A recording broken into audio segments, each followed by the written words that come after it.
that, I'll turn it over to Chairman Langworthy. Thank you. Well, thank you so much, Jessica. It's a big week. Happy birthday, America. This is probably for many people the last appointment they have before they start to celebrate our nation's birthday and the 4th of July weekend. So I wish the best to everybody, a safe and healthy 4th of July.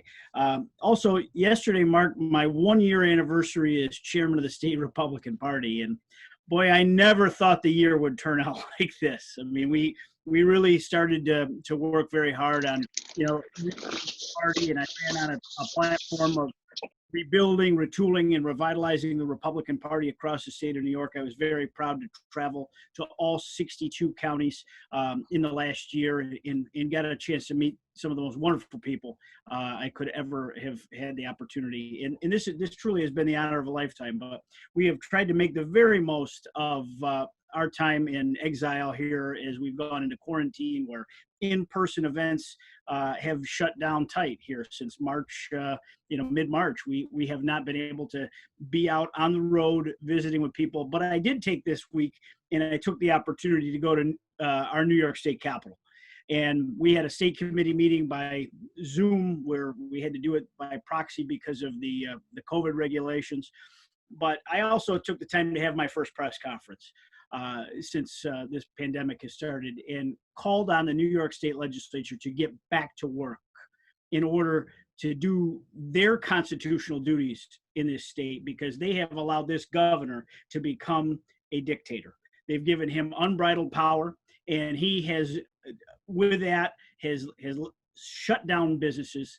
He has not given people the opportunity to have an equal shake. I mean, we see every single day, I mean, whether it's the announcement this week arbitrarily that shopping malls wouldn't be allowed to reopen, but yet you can go to Walmart or Target. I mean, he's crushing business with these decisions, and it's far time the New York State Legislature gets back to work. They need to do their job. They're getting paid like full-time legislators, yet they're sitting back home. Enough handing out hand sanitizer, and enough, and it's time for them to get back to work. And Andrea Stewart-Cousins and Carl Hastie, ought to call that legislature back into session, strip that emergency power, and become part of our government once again. So, but that's what we're talking about here today is what is going on in our country. And we're going to address the recent crime wave across our cities here in New York, and especially in New York City, which has been spiraling out of control under the terrible, embarrassing leadership of Bill de Blasio. Thanks to the coddling of criminals, anti-police policies, and the dangerous elimination of police funding, New York City is literally burning. And we're seeing a spike in gun violence, which hasn't been seen in decades. And we all know how the governor liked to deal with his, quote, facts and data when he was holding his daily television show. Well, here's a couple facts and data points that were released by the NYPD. There were 112 people injured or killed in shootings in New York City during a recent 9-day span. New York City shootings skyrocketed by more than 127% compared with the same time period in 2019. That's absolutely absurd. It's unacceptable. And how have our Democratic leaders responded? Governor Cuomo vilified our law enforcement, and Bill de Blasio just pushed through a New York City budget that cut $1 billion in funding from the NYPD. And I've said it before, and I'll say it again. I never thought we'd see the day when the governor of New York State and the mayor of New York City would wage war against the NYPD. It's disgusting and it's dangerous. And that's why I'm very excited about the guests that we have this week.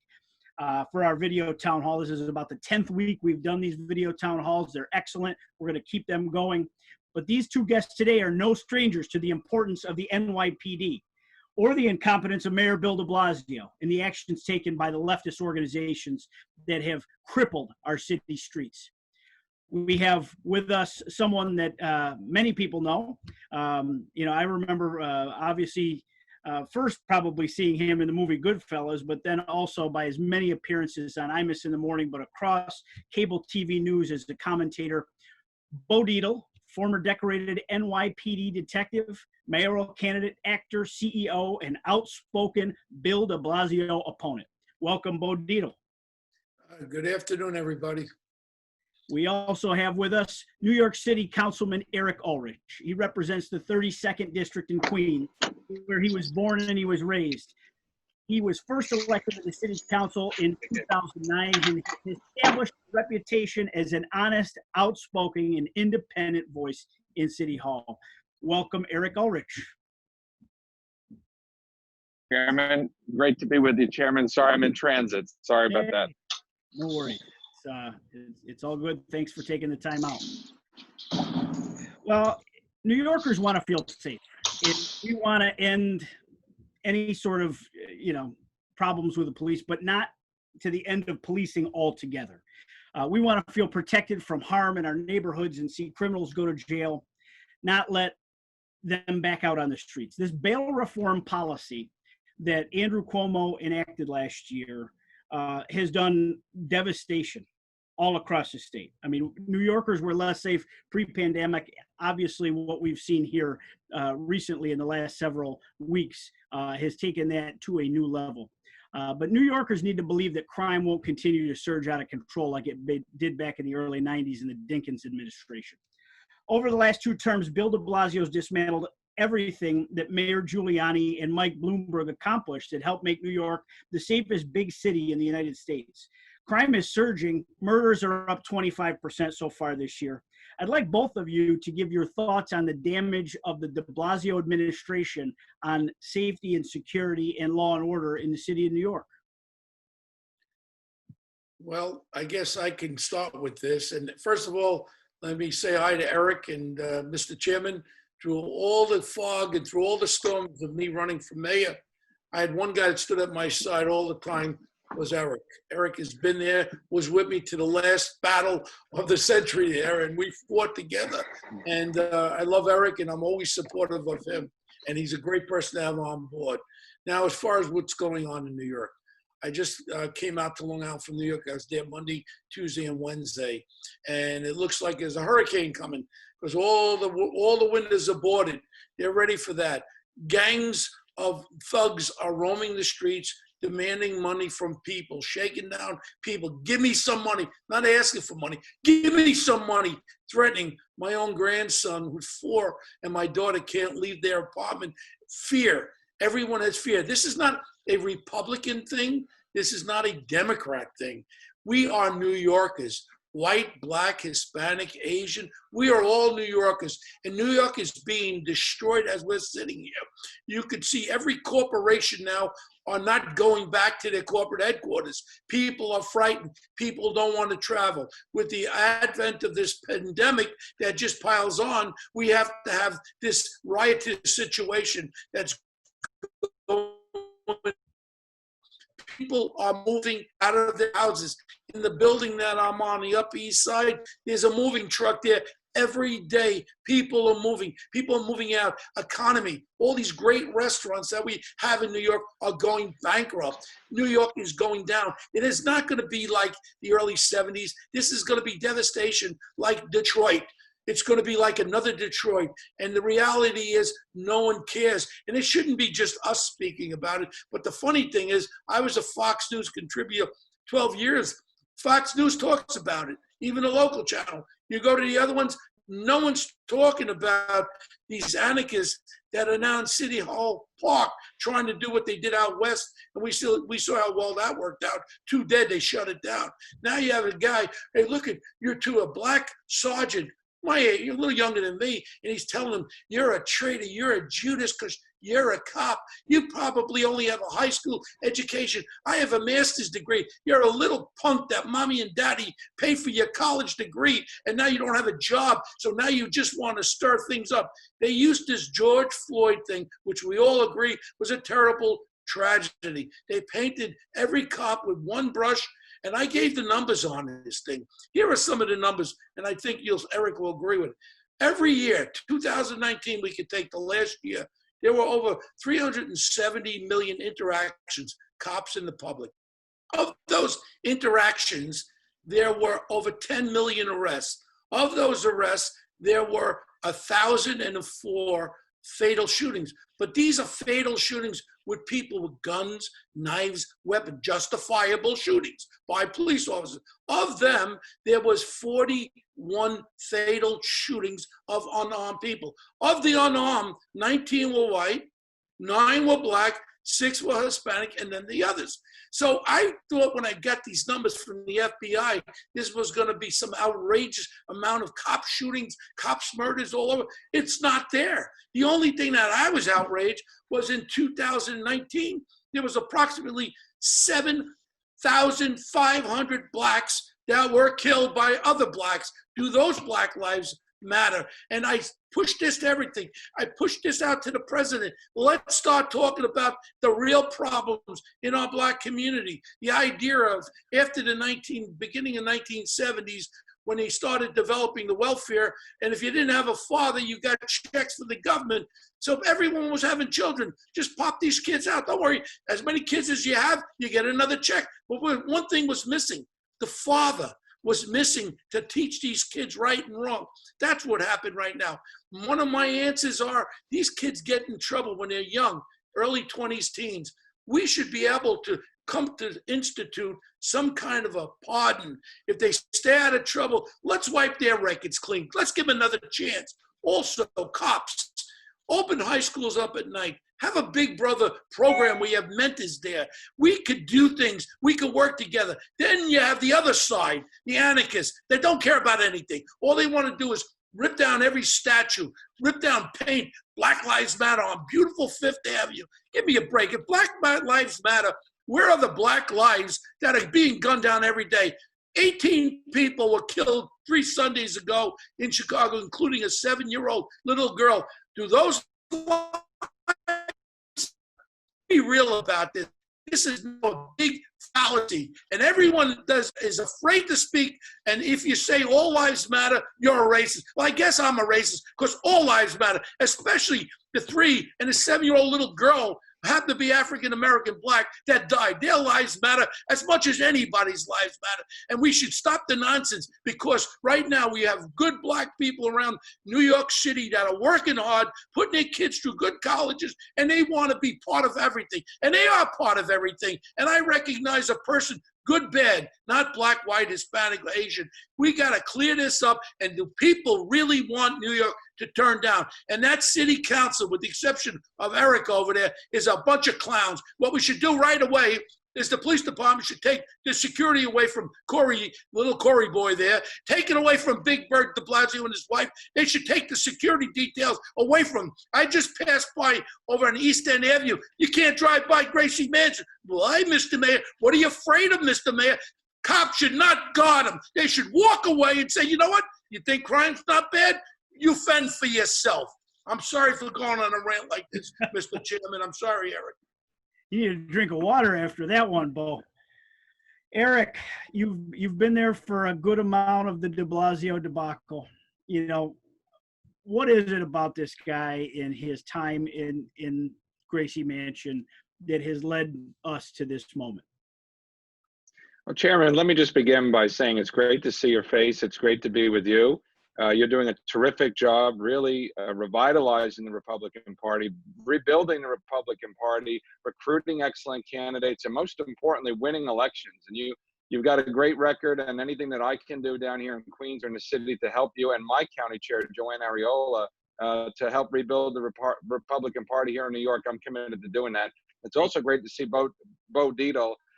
We haven't been to Rayo's in a while, but I'm looking forward to I was just going to say, when King Cuomo allows us to go back to the restaurants and back to normal, maybe we can enjoy a great meal together. He's a great friend. He's a great New Yorker. He had a distinguished career. He's a little shy about it, but he had a very distinguished career in the police department, a storied career serving the people of the city and helping turn around neighborhoods literally block by block. And he's as much a part of the success story of New York as any other cop who put on the uniform and served the city of New York. You ask a very important question, Chairman, about the mayor, Bill de Blasio. You know what it is? I think people got spoiled. We had 20 very good years of sound, of fiscal policy, of good education policy, of an administration in the Giuliani and Bloomberg tenure in office, where they realized that we needed to have public safety if we want to have a good economy. We needed to have public safety if we want to make more revenues from tourism and other sectors of the economy, that public safety was the most important job that we had as lawmakers and decision makers. And that if we allowed the city to drift back to a time when murders were, skyrocketing, when we had a drug epidemic, when we had cars being broken into, when quality of life was at an all-time low, that people would give up on the city, that the rest of the country and the world would turn their back on New York. And I think that's where we are right now. We're at a pivotal moment right now in the city where we can go in one direction or we can go in the other. The mayor wants to make policy on the streets of Manhattan and let the rioters and the protesters dictate how we make decisions. And that's really not how to govern. I'm really disappointed that the city council voted just 2 nights ago. I was one of only 17 no votes, but they voted to defund the police department by $1 billion. We took $1 billion out of the hands of the NYPD at a time when shootings are up, murders are up. Almost every major category of crime that we use to measure through the CompStat program is showing that crime is on the rise. We should be doing everything we can to support the police department, to give them all the resources that they need and everything that they need to turn that trend in another direction, to get it back in the downward trend. And we're not. Right now, Mayor de Blasio is terrified of these left-wing extremists that have not only hijacked the agenda, they've hijacked the Democratic Party. And that's where I think you come in, Chairman, because this is an opportunity for a Republican Party to show tremendous leadership right now, that we can be the adults in the room, that we can make good decisions, that we can lead in a better way than these ultra-liberal Democrats. AOC and her left-wing cronies have taken over and hijacked the Democratic Party. The Democrats that I know and you know are no longer, are no longer running the show. It's these left-wing, ultra-liberal radicals that want to overthrow the economy. They want to overthrow the government. They want to overthrow organized religion. They want to overthrow every statue around the city. It's getting out of control. And the silent majority of New Yorkers, they're on our side. I know that they are. Even the ones who may not have been supporting the Republican Party in the past, I think they're absolutely looking for that type of leadership. And I think that's where you, Chairman, can really step up to the plate with all of our great elected officials and our candidates to provide an alternative. If you want this crazy communist, socialist, radical ideology running the show, then vote for the Democrats in November. But if you want someone who's going to restore law and order, someone who's going to put their faith back in small businesses, if you want candidates who are going to stand up for the middle class, then we have a great slate of candidates, not only here in Queens and in the city of New York, but throughout the state. You've done a terrific job, but we've got to win this November, and we need people to get energized and to get out there and make sure that their friends and neighbors vote in November to reelect the president on down to the local level. We've got to take our state and we've got to take our country back. And 2020, this is the year to do it. You bring up great points, Eric, and I appreciate the kind words. We're not out there trying to, and when I announced my candidacy for chairman of the state party, this was not about trying to accomplish some right-wing agenda. We're trying to bring New York State back to common sense and back to middle ground, because the vast majority of people, and I've had the opportunity to spend time with people in every single region of this state, they just want the government to get out of the way, make sure that they can, have safe streets in this can be a state we can afford. I mean, the greatest threat to the future of New York is the export of our people. I mean, we're going to hemorrhage population. I mean, if you weren't, terrified after, the effects of the COVID-19 pandemic on, obviously it hit New York City more than anywhere in the world. If that wasn't going to be a threat, what is the unrest in the streets going to do to people that were on the bubble thinking of leaving to begin with? I mean, since Andrew Cuomo became governor, we've lost 1.1 million citizens. We're going to lose 2 seats in Congress after the reapportionment to other parts of the country. And, when you watch the behavior in the streets and people being so worried because you've got anarchy and no one having the back of our cops to keep the streets safe, they're not going to stay there. They don't want their kids to live in a place like that. So, back to this defund the police movement. I mean, obviously, Eric, you're on the front lines of it because it happened, was it just last night in the city council? What exactly does this mean for the NYPD to lose $1 billion in funding? It represents what, 1/6 of the total budget of the 35,000 members of the NYPD?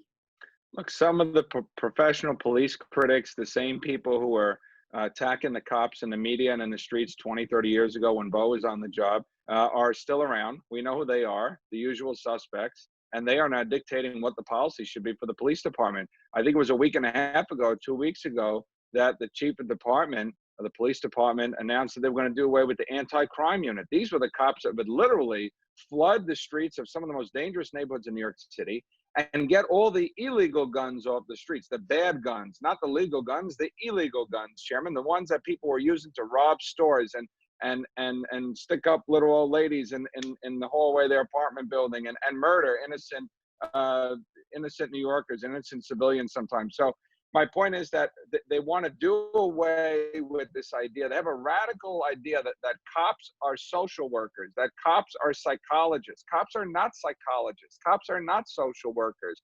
Are there ways that we can bridge the gap between community and police and build the bonds of trust? Yes, I think Bo had a great idea about opening the schools and having police officers volunteer as part of his big brother, big sister programs. I think that's a great idea. The more that we can engage our young people in these communities to trust police and to work with police, that's a good thing. And that's definitely a step in the right direction. But taking away $1 billion, okay, in funding for the police department, disbanding the anti-crime unit, which is one of the most effective units in the police department, as far as I'm concerned, okay, and reclassifying so many other positions, eliminating overtime. There are times in the city that cops need to work overtime.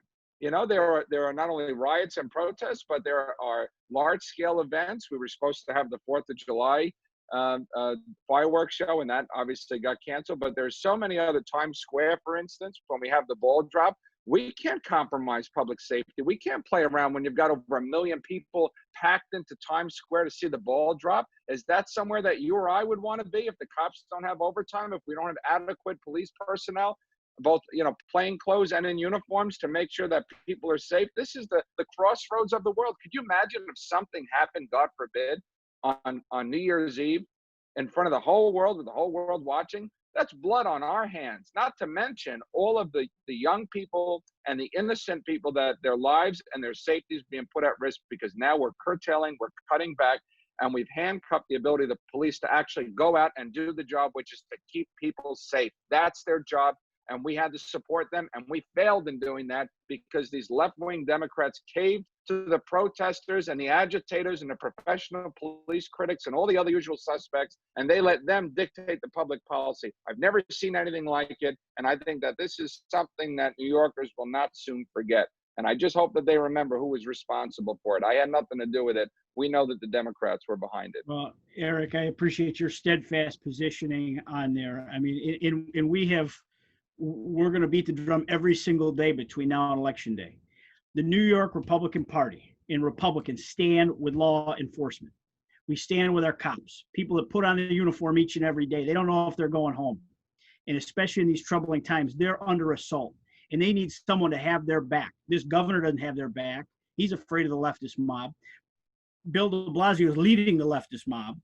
And we need to make sure people know they have a choice on Election Day. You vote Republican, you vote for law enforcement. Bo, what are your thoughts on this massive budget cut? Yet Bill de Blasio still puts money into his wife's pet projects all over the $1 billion, Operation Thrive, which she can't explain. That's a whole other thing where the U.S. attorney should be investigating. Where did that $1 billion? No one has answers. But let's stay on focus right now. When that came out about the anti-crime, go back to 1971. I was one of the original people that started citywide anti-crime. We worked out of Randall's Island, and we worked undercover. We hit some of the areas that were being crazed with robberies and murders, and we went on the street. At that point, we were taking, in the 70s, we were taking 30% of the guns off the street in the 1970s. These are the anti-crime guys. When they came with this genius idea, I wrote an op-ed page. You could go to Newsmax, you'll see the op-ed page. When I called up Ben Tucker, who's the first deputy commissioner. came on force with me. I said, Ben, what the hell are you doing? And he goes, well, you know, we did some analyst statistics. Here we go with statistics. We found out there were more civilian complaints to the anti-crime members unproportionately. I said, Ben, very simple. When you're out there doing your job, getting these guns off the street, you're going to get a complaint. If you sit in your radio car, your police car and drive around with blinders on, you're not going to get involved. You're not going to get a complaint. I'm very proud to say I was the recipient of 40 civilian complaints. I also arrested a couple of thousand, never found it with a civilian complaint. I also was stabbed, shot at, hospitalized 30 times. I never killed a person at the time I was on the job. I could have killed 15. Point is, again, the headlock. The headlock is not a chokehold. I used it hundreds of times, and no one's standing up for this headlock. This poor cop just got fired in Rockaway. He grabbed the guy, brought him down in a headlock. It's not a chokehold, but no one is deciphering. Right away, the little creeps on the street go, he's choking him. He's got a chokehold. And they put it on the video. And then response from the police department is, oh, we're going to suspend him. We're going to fire that cop. This is the support they're getting. Right now you have, like I said, what happened with Eric Gardner. Let the truth be said. The truth be said, the cop brought him down. I talked to Dr. Bodden. Nobody wants to know the real facts. I can't breathe. This is the slogan. The fact is, the guy had acute heart problems. He had acute diabetes and acute asthma. His pipe closed up from breathing hard, and he died of a heart attack because he went into cardiac arrest. Nobody was choking him when he was saying, I can't breathe. He couldn't breathe because his pipe closed up. And that's the motto now, I can't breathe. Everything's I can't breathe. I challenge anyone to try to arrest somebody, even a young female, 110 pounds. If she don't want to be arrested, it ain't pretty. And these videotapes now, they take the second half of it, of what's going on. Those cops in Rockaway were on the boardwalk with these street creeps for a half an hour. They was courteous, as kind as could be. All they do is run the second half when they go to lock the one guy that made a motion to the cop. All of a sudden, you're trying to arrest him. He's not going along. It's not Adam 12, put your hand behind your back. You got to wrestle with these guys.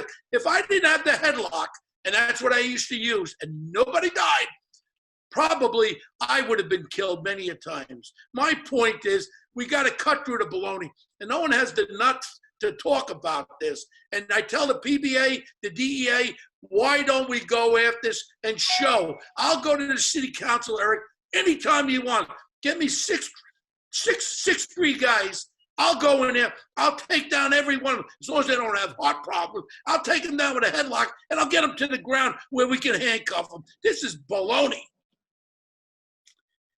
Well, you clearly are ready to go here. Bail reform. You know, the looting, the gun violence, the crime spree we've been witnessing can be attributed really to this ridiculous bail reform law. I mean, you have people that are not even bothering to get arrested because they know they'll be right out the door the next day.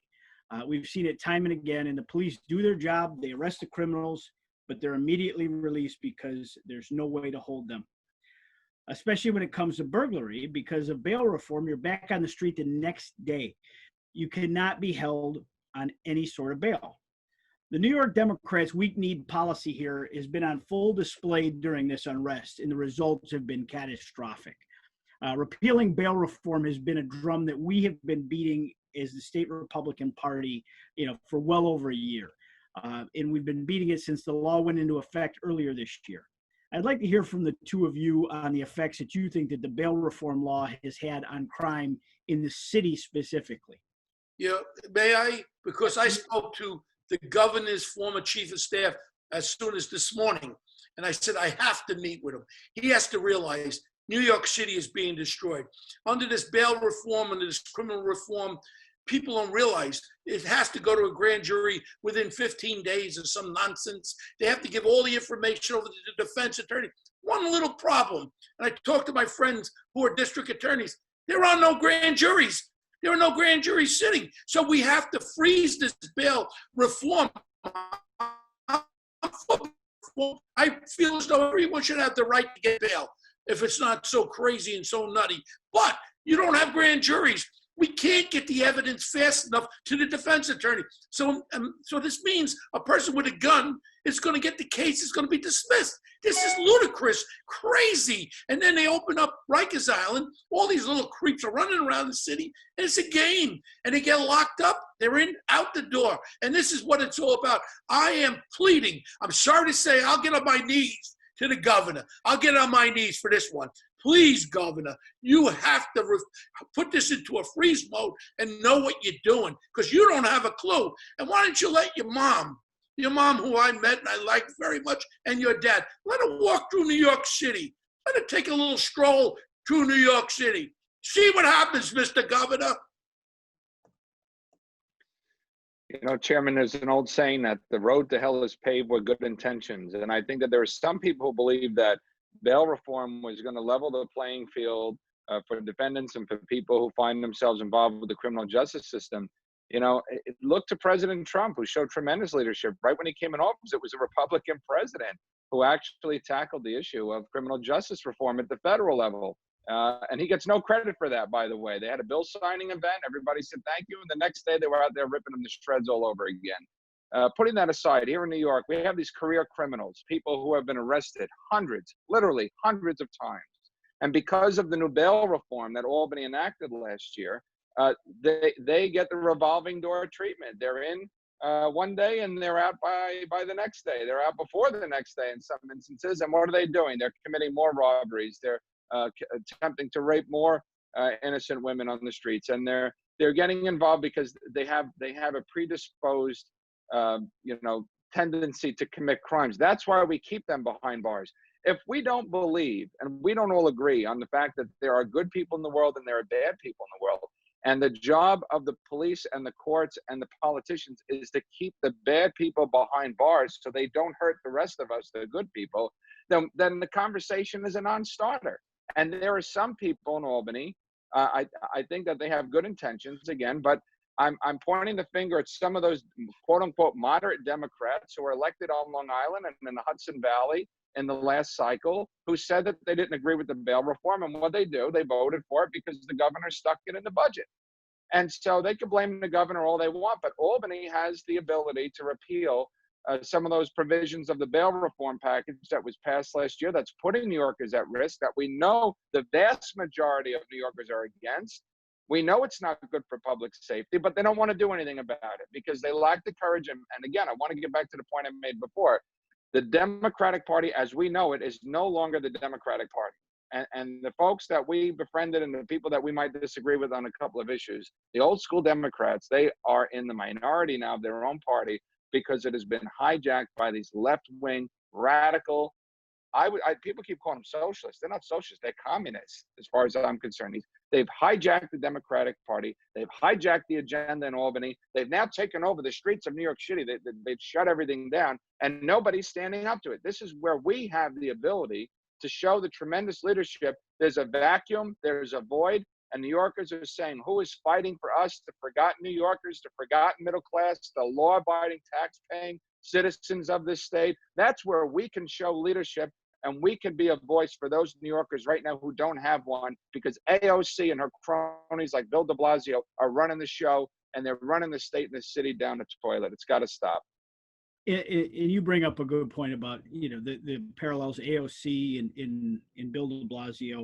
I mean, really, his election as mayor started this in the country. I mean, it was unheard of to have people with socialist tendencies winning public offices. And then the people of the city of New York thought it was so wise to elect one to be the chief executive of the city. And really from there, the doors flew wide open, and we end up with people like AOC going into Congress now, and it's been contagious. And I am worried about what this election will be. There'll be even more, of these radicals going in. You see, the defeat of people like Elliot Engel, a proud liberal his whole career. I mean, really a do-nothing, but he's blown out of the water in a primary by someone that's running to his extreme left.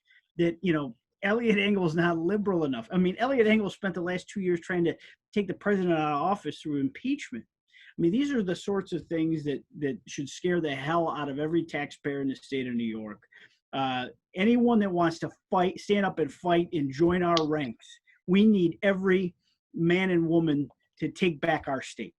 You know, we are running great people for public office. We need to change the way this capital functions in order to bring back the policies. There is no political courage out of this governor or this legislature to repeal bail reform. I mean, bail reform, we said when the moment they crammed it in the budget, because they didn't have the will to stand up and vote for it as a standalone bill. But the minute that happened, we said this is going to be terrible for the people of the state of New York. And what do you know, within the first year of it being enacted, we're seeing on the streets every single day the reaction of that. I mean, watch that video of the 92-year-old woman for no reason getting shoved to the ground brutally by someone that's been arrested over 100 times. There's nothing that we can do to someone that wants to be a perpetual bad guy. And that was a perfect case of that. Mr. Chairman, Yes, sir. you know what we have to do? We have to let the people know we're not just Republicans. I'm not just a Republican. I'm a New Yorker, and I'm a New York Cityer.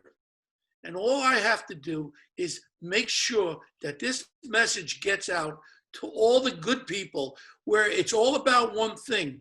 You're not just voting for a Republican. You're voting to repeal. And I want to reach out to the moderate Democrats, the moderate Democrats, and get them to come and vote for what they feel. The crime issue is the most important issue facing us. Education, forget about it with education. My daughter's a school teacher, and the kids are being taken over by this Carranza idiot, and this is just part of de Blasio, what is Seven Dwarfs. We have our first guest with us to ask a question of our panelist, Brian Rusk. Welcome. My pleasure. Glad to be with you. I'm a Republican state committeeman from Amherst, New York, where Nick Langworthy lives. He's one of our committeemen. So I thank you, Chairman Langworthy, for your strong, decisive leadership, Councilman Ulrich and CEO Dietl. We should defend police, not defund New York police. United Refining Company and Gristedes CEO John Katsimatidis has pushed this in New York City for months. The heads of Black Lives Matter have said in interviews they are confirmed Marxists. They are against capitalism and the free market enterprise. In chants with Black Lives Matters, they call for the killing of United States police officers. HUD Secretary Ben Carson said, we should preserve our beautiful statues representing our rich American culture and put up many more sculptures of great African Americans. We need more police with increased violence, looting, and the dismantling of our statues representing our strong, patriotic United States history. All lives matter. Black lives matter, and blue lives matter. The current Black Lives Matter movement is for Marxism, anarchy, and communist socialism. Thank you for this honor. Thank you, Brian. Thanks for joining us. Any thoughts on what Brian brought to the table there? I think that we have to get the message. I mean, the public message out there. You know, you voted for it. The Democrats voted for it. Now we're reaching out to the Democrats. We have to rescind this bail reform. People are dying. And if you want me to do a public message, I will do it for the Republican Party. And I'll speak as a businessman in New York for 36 years. I'll speak as a grandfather from New York. I'll speak as a former law enforcement. What we're all facing. This is not facing just for my grandchild, not for my children. Your children who are up in these communities are becoming the victims, and you are becoming the victims. We have to all band together. This ain't Republicans against Democrats. This is Americans, and especially New Yorkers, that have to stand fast and tell our governor, hey, let's rescind this, and then bring it before the Senate, bring it before the State Assembly, and say we have to rethink this. This ain't working. You know, Chairman, if I could just interject for just 1 second, I want to add something. We were talking about the mayor before. You know, we look at all these policies and these wacky things that are going on. This started long before the protests and the COVID crisis. Look at the Amazon debacle. When we had an opportunity to bring, 25,000 good paying jobs to Queens, billions of dollars in tax revenue, economic opportunities to disadvantaged communities, and any other state, any other city would have rolled out the red carpet for Amazon and said, please bring us those jobs, bring us the economic development, bring us all that tax revenue. And what do? We allow these left-wing politicians. Look at Michael Gianaris from Queens, a state senator. He's not even a liberal. He's one of the so-called socialist Democrats. Instead of rolling out the red carpet, we show them the door. We kick them in the teeth. This is the only state and the only city that would allow something like that to happen. And we lost all those jobs. And now, look, we need those jobs. We would love to have those jobs, but we chased Amazon away. We chased away thousands of small businesses that fled to Florida, to Texas, to other more business-friendly states. So this started before COVID. This started before the protests. The decline in the state of New York started before any of those things started. It started when we allowed the left wing of the Democratic Party, led by Bill de Blasio and his sidekick AOC, to drive the agenda, okay, and to drive the message in the media.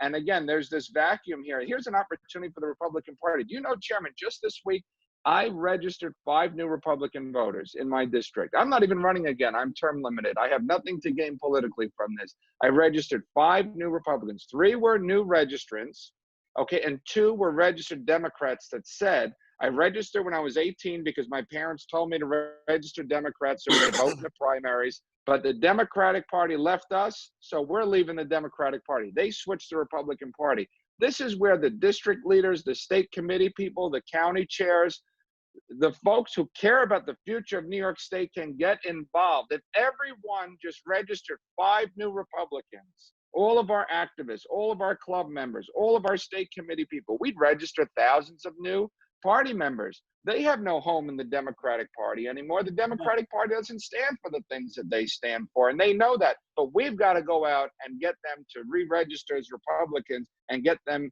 under the big tent that we have here in New York, because we know that our party is a home to a lot more people than the Democratic Party. They've got a rigid ideology. We are the party of the big tent. They are the party of exclusion. We're the party of inclusion, and we can lead the way forward, but we need more people on our side. And that's the most basic, easiest, most fundamental way that we can do it, is to actively go out and register and recruit new Republicans and run great candidates and put our message out there so we can turn the state around. You bring up a great point. I mean, we have to tackle voter registration in this state, and a lot of our efforts obviously have been cooled off by the lockdown of COVID. But as I was traveling around the state and going to meet small business in different communities, the amount of first generation restaurant owners, small business owners that I met that were appalled at the direction of the Democrat Party, because they said, I fled a country and moved here for the opportunity, and now your liberal politicians want to bring that I left and fled, and my family worried about their safety. They want to bring that here. That message has to get out. I mean, and there's no greater place. Then that needs to get out across the whole country. And there's no greater place for it to start from New York City, in the amount of people that understand what the American dream has brought them as first generation Americans. We have Michael Smith joining us next. Michael, welcome. Michael? Maybe a last call for Michael. Can you hear us, Michael? Well, we will, Michael actually typed in his question as well. Councilman Ulrich, how does proper city ordinance and budgeting process take place when New Yorkers during the pandemic have barely any opportunity to get notice or opportunity to be heard in hearings when the physical access is restricted by the government actions tied to the pandemic? So, so how can the government function when you have no ability to have access at this point? Was his question. It's a good question. I'm having to recharge my AirPods because they keep going low on the battery. I've been using them so often lately, but it's a great question. When the governor pretty much unilaterally shut down the state and shut down the courts and shut down all the municipal governments, not only in New York City, but across the state, he shut down our ability to engage with our constituents, and he shut us out of the decision-making process. It was basically, a pissing match between the governor and the mayor. Are the schools closed or are the schools open? Is alternate side of the street parking lifted or not lifted? Are the beaches open or are the beaches closed? Can people go to church? Can they not go to church? Can people open a small business or is everybody going to go shopping at Walmart and Home Depot and the big box stores because they're the only ones that are allowed to keep the doors open? I mean, they've decimated small businesses. Small businesses are the heart and soul of the New York economy, especially in communities like the one that I represent.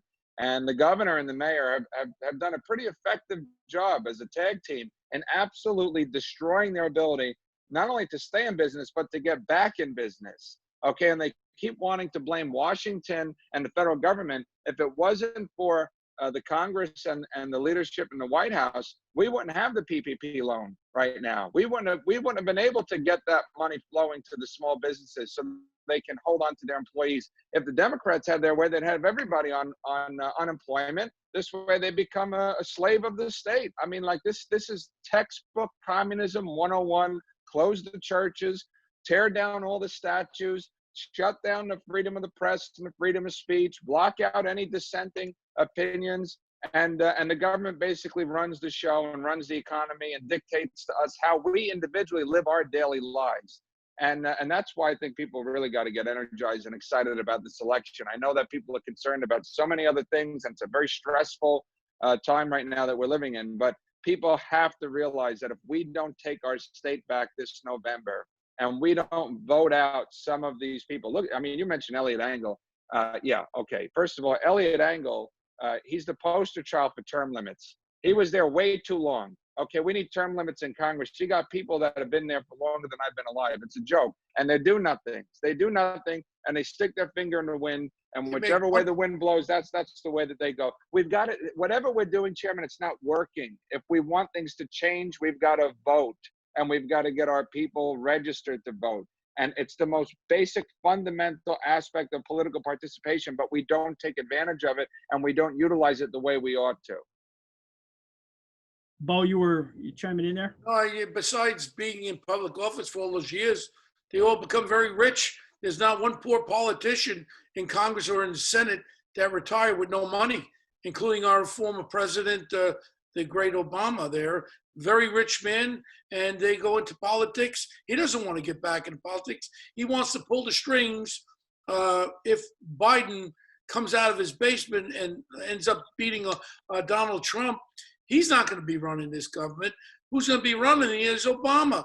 He'll put one of his cronies in there, and I'm sure it's going to be a she'll be running the government, and she'll be running the United States of America. So you're not voting for Joe Biden. Say what you want about Donald Trump. A little rough around the edges. I know him 40 years. But I tell you what, he gets things done, and he's there. He sleeps 3.5 hours a day. He's there tweeting. I'm not for that. But he gets stuff done. The other guy doesn't even know where he is, has no clue about anything. And this president, whether you like him or not, has made America a stronger place in this world. And we're not taking crap from all over the world. And he's right.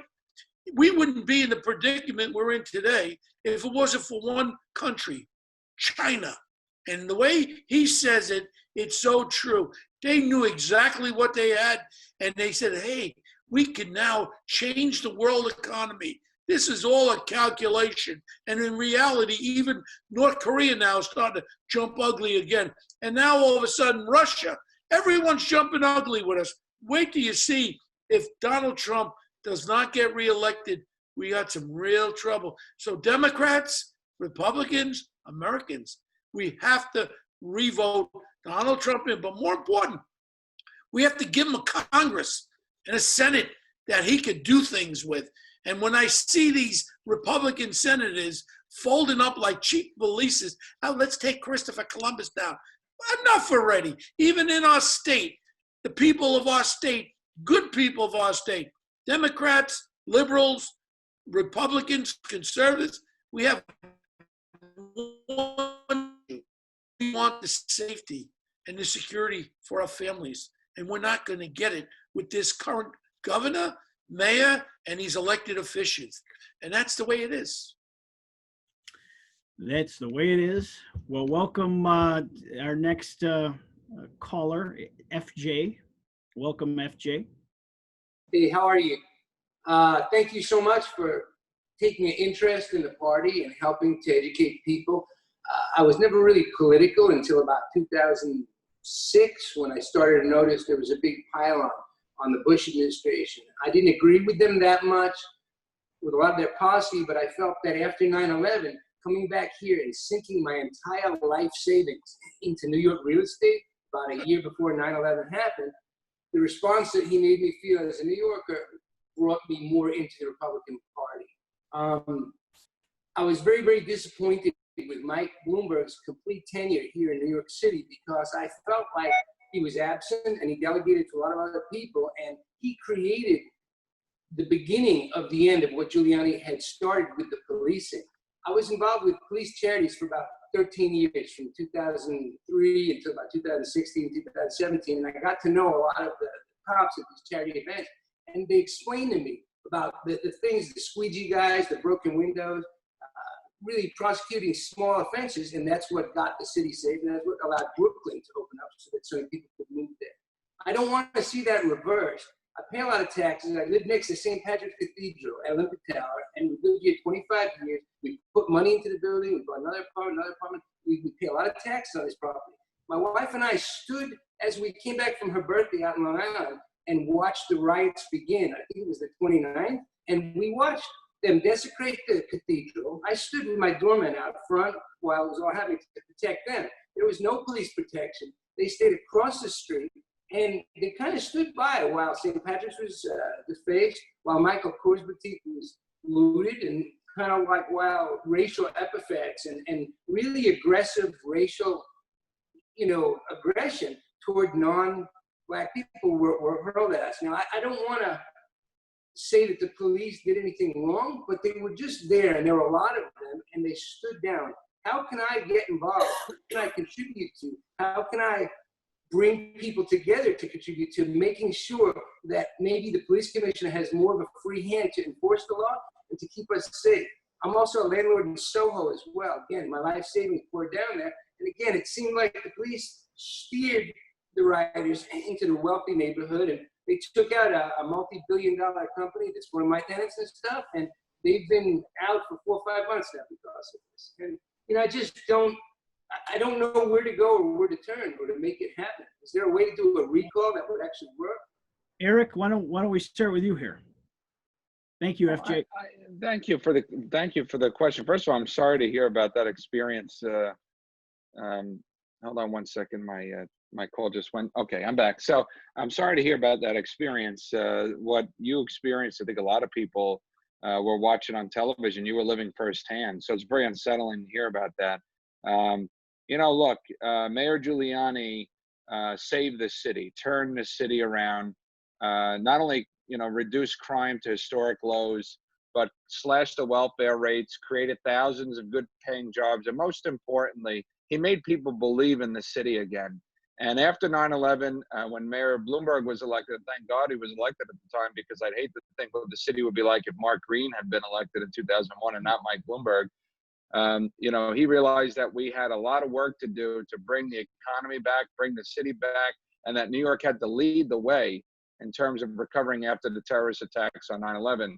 And Mike Bloomberg has been a personal friend of mine, and I think that he continued a lot of the policies that Mayor Giuliani initiated to turn the city around and to create more jobs, diversify the economy, mayoral control of schools, and again, reducing crime to even more historic lows. I think the last year in office, the murder rate was in the 400s or 300s. I mean, it was just so low compared to where we once were. We used to average over 2,000 murders a year just in the city alone the day that Mayor Giuliani took office. So he gets a lot of credit and respect from me. And also, I just want to say this. I mean, compared to Mayor de Blasio, I think people would take Giuliani or Bloomberg back any day, even though we don't agree with everything. I didn't like the soda ban. I didn't like when he raised taxes on property owners, on single and two-family homeowners. I mean, a lot of things I disagree with, politically with Mike Bloomberg on. But the difference between Giuliani and Bloomberg and the current administration and the Mayor de Blasio, it's night and day. And I think most New Yorkers see that.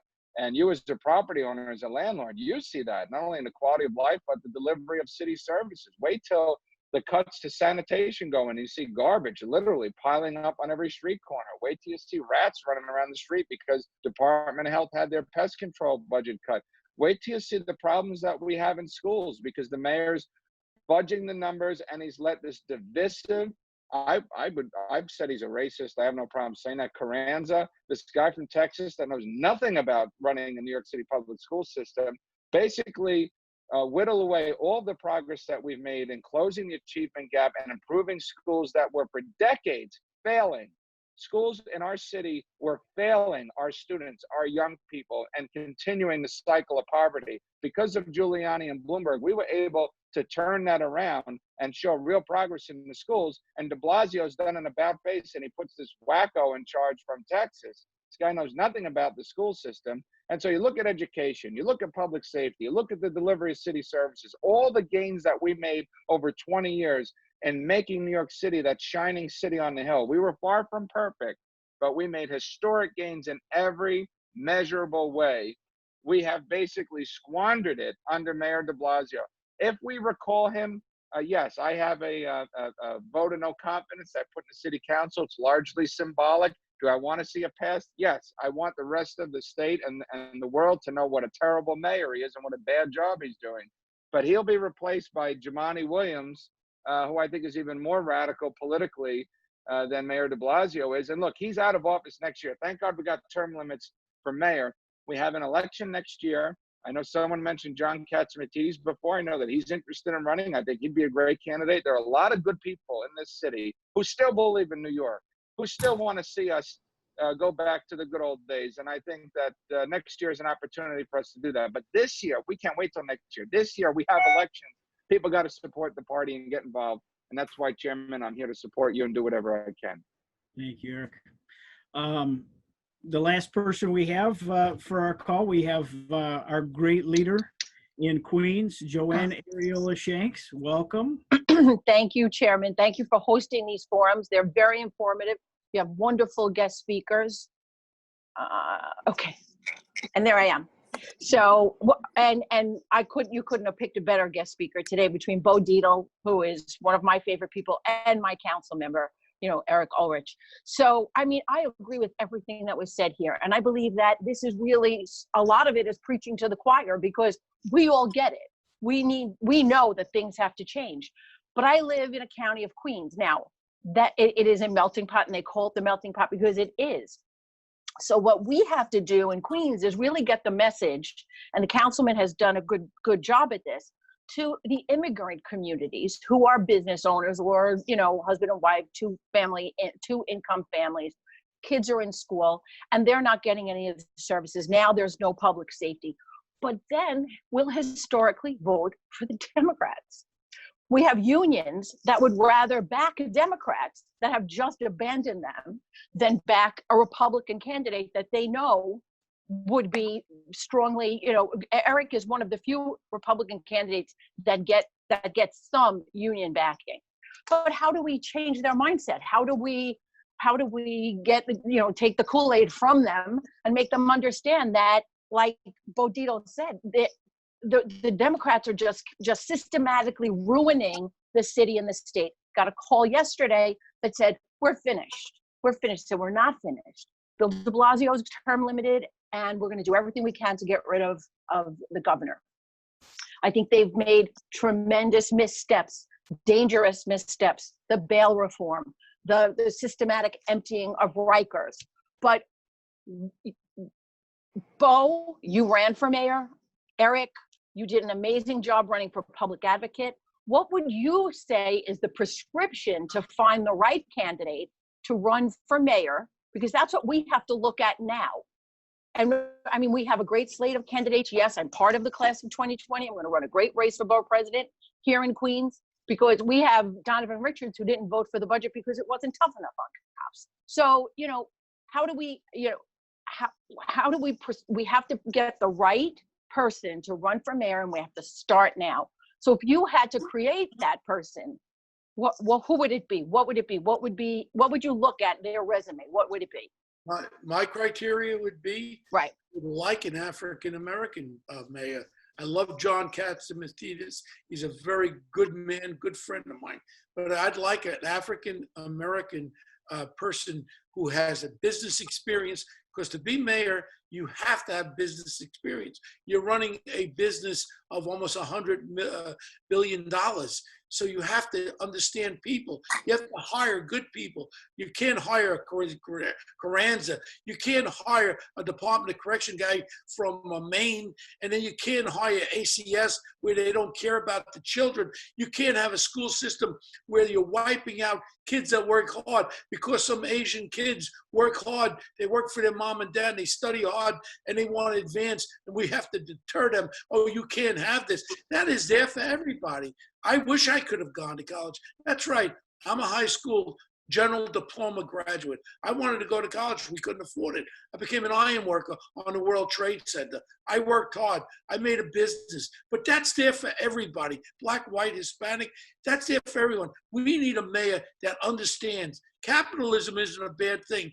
You work hard, you get reward, but it's there for everyone. When you have Ivy League schools across our country that are now letting 20 to 25% minorities into them before regular students, this is good. Everything is good as far as evening the playing field. Like I brought up before, a great proposal is to expunge some records of these kids that got in trouble. I could hire them for security guards. I can't hire some security guards because they have records. I want to expunge that record. If they had trouble on getting involved with some bad things when they were young, let's give them another chance. Let's let them evolve. Let's let them work. You'll have a better person. Eric, you get the last word. Thank you, Chairman. And I think Bo really hit the nail on the head. We've got to reach out to all these communities. They're not going to fall out of the sky and land on our lap. I represent a 3.5 to 1 Democratic district that is non-white majority. Whites are only 40%, according to the census data, of my constituents. The vast majority, almost 60%, I think it's 59.5% of my constituents are either Latino or South Asian or people of color. So I have a non-white 3 to 1 Democratic district. In my last re-election, because I'm term limited, I got 65 or 64% of the vote. I mean, we did a terrific job. We had a 2 to 1 victory in a district that should not be electing a Republican. When I say to people in Long Island and upstate, when I talk to some of your county chairs and some of your party leaders out there, I said, listen, if I could do it in Queens, okay, in a very tough district, a swing district, if I could do it here, we could take what I've done. It's not unique to me. And let's repackage this and bring it to other parts of the state and let people know that we have the right message and that we are not going to forfeit any support or any community or any constituent. I remember when I first ran for office, Chairman, I remember a consultant who's a good friend of mine telling me, oh, don't go in this neighborhood because, you know, it's 7.5 to 1 Democrat. They don't like Republicans. I said, absolutely not.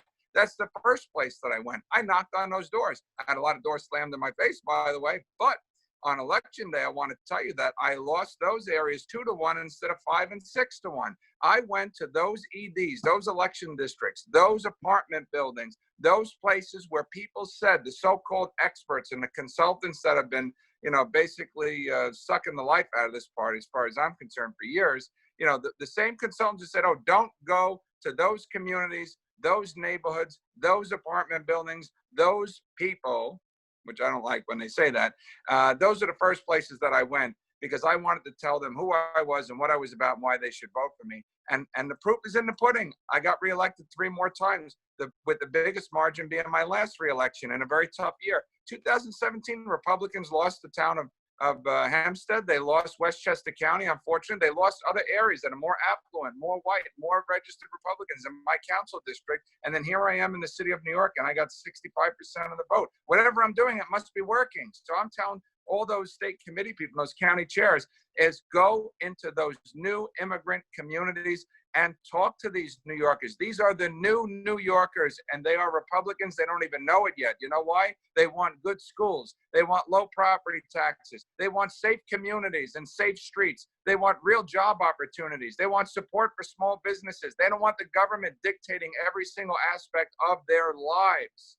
That is the message of the Republican Party that resonates with those communities and those people that come to New York from Guyana, from Trinidad, from Haiti, from China, from Dominican Republic and Mexico and so many other places. These are the new New Yorkers. These are the middle class or the future middle class. And our message is the right message for them. They don't want socialism. They don't want capitalism. They don't want government controlling every aspect of their daily lives. They don't want their kids going to failing schools. They don't want to live in unsafe neighborhoods. They want the same things that we want. But if we don't go to them and knock on their doors and talk to them physically, they're not going to land out of the sky and fall into our lap. So the Republican Party has a lot of work to do.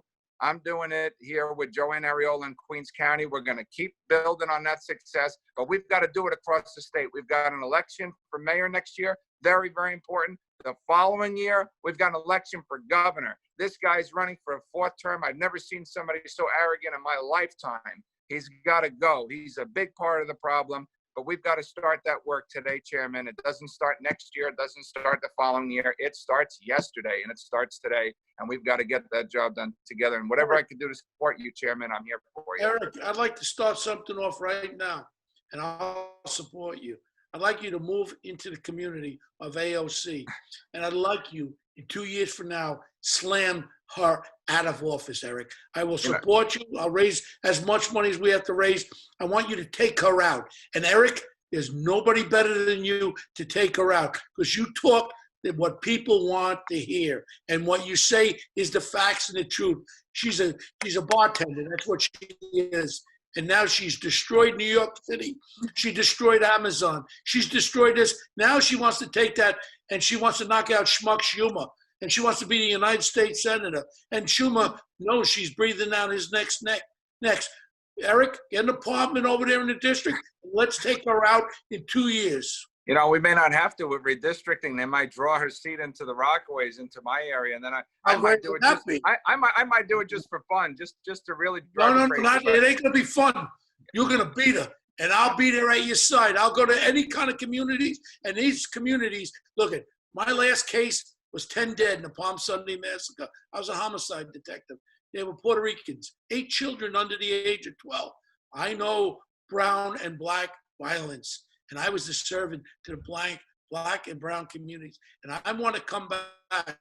I'm 69. I got a lot of energy left. And I want to bring back New York the way it was. I want New York State and New York City to be the great city as it was. I went to Macy's department store the other day, and I just couldn't believe boarded up Macy's department store, Santa Claus, Thanksgiving. This is not going to be there if we continue. These anarchists don't even know. They want to take Thanksgiving away. Next, they're going to take Christmas away because it's a racist holiday. Let's band together, please. Eric, United States Congressman Eric, let's do it. Thanks, well, Paul. This, I have campaigned with Eric Ulrich. I've seen him walk the walk with what he just said. I mean, he has gone to those neighborhoods. He's brought people to vote across party lines time and time again. There's none better at it than Eric. So thank you for that. And we need that same spirit across this state, and we need to make the party look like New York, not just like me. So we will be, working together to continue that mission. This has been one of the most entertaining one of these Zoom town halls that we've had. I appreciate both Eric and Bo taking the time out of your busy schedules to be with us. We will be back at it next week. I thank you very much. I wish you and your families a very happy Independence Day weekend, and please stay safe out there. God bless you all. Stay safe, and God bless America. Happy birthday, America. Happy birthday, and wear your red, white, and blue. Don't listen to the anarchists. They don't want you to wear red, white, and blue, these creeps. God bless America, everybody. Take care. God bless. Stay safe.